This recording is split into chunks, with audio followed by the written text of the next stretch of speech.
Garam mandi atau bath salt kini menjadi tren baru di kalangan masyarakat sebagai solusi alami untuk menjaga kesehatan tubuh. Produk yang dikenal memiliki kandungan mineral tinggi ini mulai banyak dipasarkan dalam berbagai varian aroma dan kemasan menarik.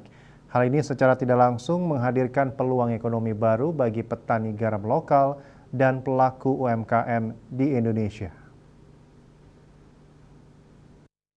Garam mandi yang biasanya dibuat dari garam laut seperti garam tradisional yang dihasilkan di pesisir Bali, Madura, dan Nusa Tenggara, yang dimana kini tidak hanya digunakan untuk keperluan dapur, tetapi juga dapat memberi manfaat bagi kesehatan tubuh.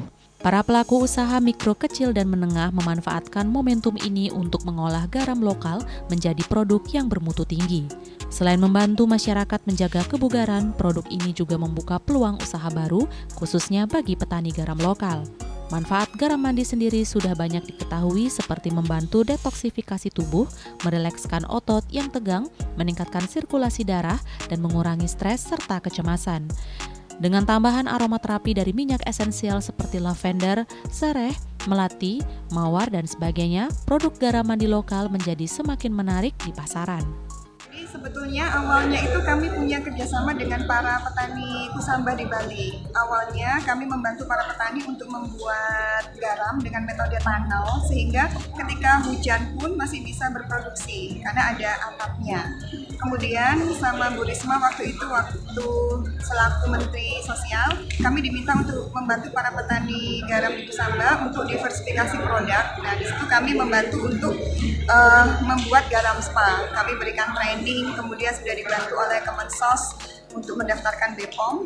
Nah, kemudian kami terinspirasi dari kegiatan di situ. Kami ingin juga membantu para petani di Madura, sehingga kami yang basecampnya di Surabaya, kami menggunakan produk dari garam rakyat yang ada di Madura untuk kami diversifikasi menjadi produk garam bath salt ini. Produk garam mandi lokal kini mulai menembus pasar nasional melalui pameran dan penjualan daring. Hal ini menunjukkan bahwa kolaborasi antara sektor kesehatan, pariwisata, dan UMKM dapat menciptakan dampak ekonomi yang luas dan berkelanjutan. Dengan meningkatnya kesadaran masyarakat terhadap gaya hidup sehat dan penggunaan produk alami, garam mandi buatan lokal diyakini akan terus berkembang dan memberi manfaat kesehatan serta kesejahteraan bagi para petani serta pelaku UMKM di Indonesia. Bunga Widrayani, Bali TV.